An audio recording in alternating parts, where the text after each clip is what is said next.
kulan looga wada tashanayay dhamaystirka dhismaha wadada cad ee isku xidhaysa degmooyinka Dhagaxbuur, Awaare, Daroor, Inaguuxa, Salaxle iyo Hargeysa ayaa ka qabsoomay xadka deegaanka Soomaalida iyo Somaliland ee Inaguuxa, halkaasi oo ay si habsami leh uga socoto dhismaha wadadaasi. waxaana kulankan ka soo qayb galay mas'uuliyiin isugu jiray heer deegaan, heer gobol, heer degmo oo ka socday dhinaca dowlad deegaanka Soomaalida, halka Somaliland ay ka socdeen mas'uuliyiinta maamulka degmada Salaxle iyo guddiga dhismaha wadada cad ee Inaguuxa. haddaba kulankan oo looga wada xaajoonayay hirgelinta dhamaystirka dhismaha wadada cad ee isku xidhaysa magaalooyinka Dhagaxbuur iyo Hargeysa ayaa waxaa hadallo dhiirigelin iyo guubaabin isugu jira goobtaasi ka soo jeediyey mas'uuliyiintii ka kala socotay labada dhinacba. waa dowlad deegaanka Soomaalida iyo Somaliland.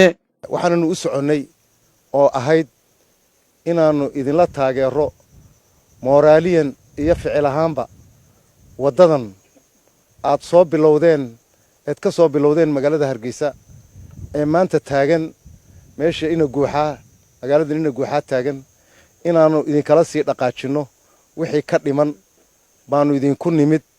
intiis aad soo wadeena iyo intii keentayna inaanu u mahadnaqno oo aad waliba idinku mahadnaqno. farxad weyn aan idinku soo dhaweynayno. wadada yadii baad samayseen.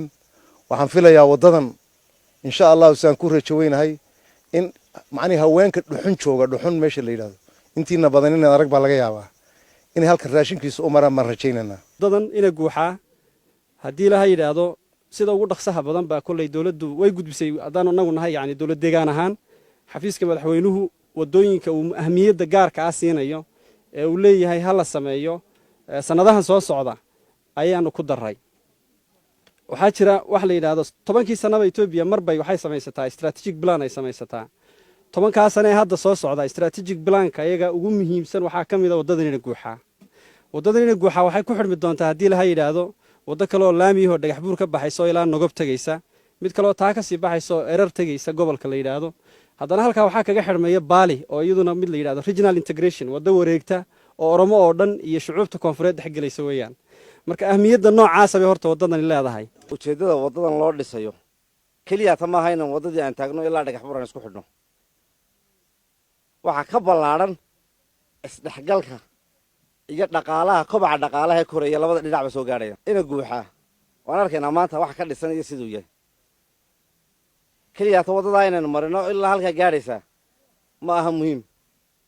kastan baa la keenaya. kastamkaas wuxuu u baahan yahay in ay noqoto sharciyan meesha dawladdu labada dawlad ku kala go'aan isku soo wadaartaan. waana goob ganacsi badanka waxa meesha saa noqon karaysa. taas waxa u baahan tahay in laga dhigo magaalo horta sideedaba hal reer ma dhisi karaba. runta markaan isku sheegno waxaan aad ugu faraxsanahay anigoo ku hadlaya magaca bulshada reer Salaxley in kulankani maanta uu halkan inoogu qabsoomo.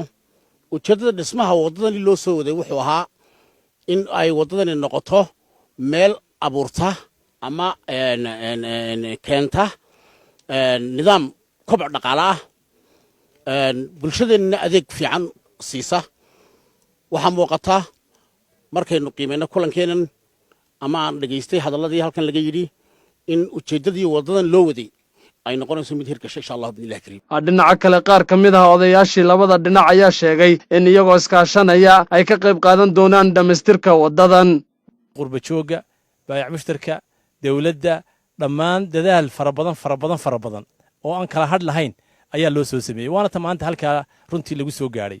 annagu waxaanu aaminsannahay wadadu halkan aanay ku dhammaanahayn ee ay ilaa halkii oo markii la bilaabayay amba shaqadaan wadnay Inaguuxa inay isku taagto. ujeeddada iyadu runtii may ahayn amba hamiga iyo aragtidaanu ka qabnay taa may ahayn. waa ilaa iyo maxaan ku idhaahdayay inay Awaara marto, Dhagaxbuur gaadho, halkii ugu dambeysay maaragtay dalka ay si gaadho. sababtoo ah noloshu way isku wada xidhan tahay. noloshina kolba qaab bay noqotay.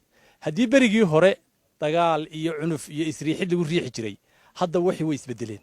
dadkii jiiraanka ahaa qolaba qoladii xigtay amba qoysba qoysku xigay berigii hore la dagaalano riix bay ahayd. laakiin maanta waxa weeyaan soo dhawee hala kala faa'iideysto, manfacaha kala qaato. anigoo ku hadlaya magaca odayaasha dawladda deegaanka Soomaalida ee kilalka shanaad ee degmada Daroor, halkan marka hore waxaan kaga dhawaaqayaa 45,000 oo aan imirka idinku wareejin doono oo ay leeyihiin deegaanka Daroor.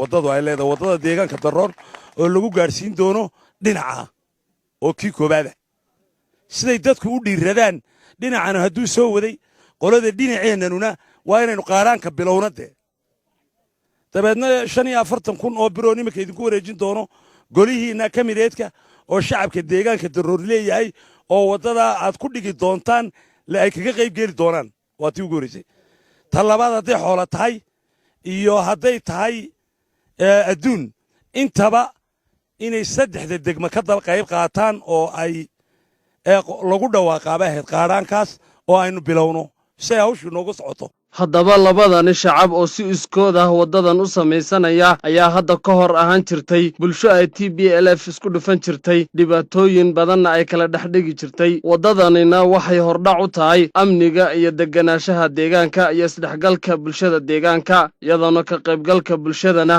mashaariico waaweyn lagu fulin karo ayay tusaale u noqonaysaa iskaashiga labadani shacab aan ku sugannahay waa santarka ina guuxa oo ka tirsan degmada daroor waa xadka kala badha deegaanka Soomaalida iyo Somaliland waxaana dhameystirka jidkan iska gaashanaya degmooyinka Salaxley oo ah dhinaca Somaliland iyo degmooyinka Daroor iyo Awaare ee gobolka Jarar kuwaas oo hadda iska kaashanaya sidii loo dhameystiri lahaa wadadan Maxamed Cabdi Wahaab SRTV ina guuxa